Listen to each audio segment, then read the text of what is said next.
Imagine falling in love with someone who doesn't belong to this world.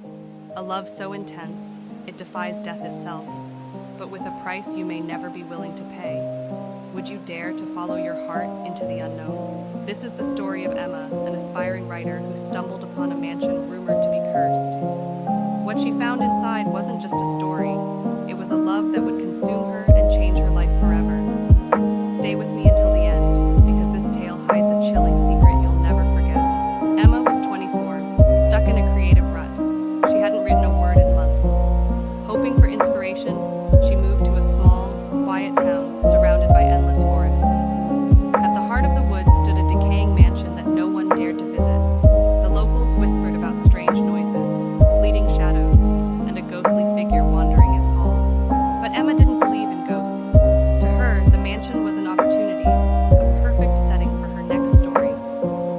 Determined, she packed her notebook, flashlight, and camera and set out to explore the forbidden house. The moment she stepped inside, it felt like time had stopped. The air was cold, carrying a faint scent of roses. Dust covered the furniture, but the walls were adorned with paintings of a man, handsome, haunting, and eerily lifelike. As Emma explored deeper, she heard a soft melody. It wasn't her imagination. Someone or something was there. And then she saw him. Standing at the base of the grand staircase was the man from the paintings.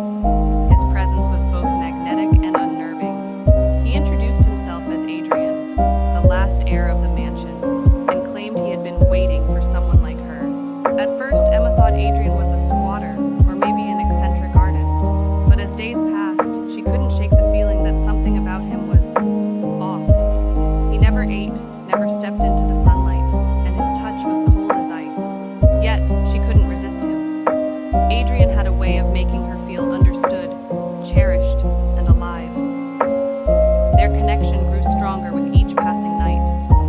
He told her stories of the mansion's glory days, of his tragic love lost centuries ago, and of the curse that bound him to the house.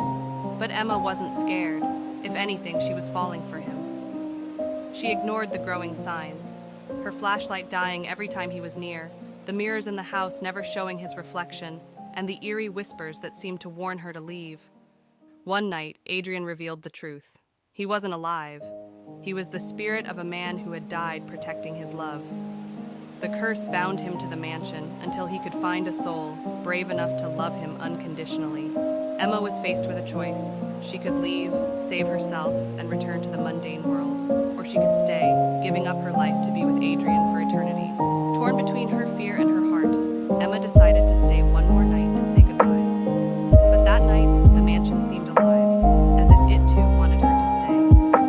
The walls groaned, the paintings seemed to watch her, and the whispers turned into screams.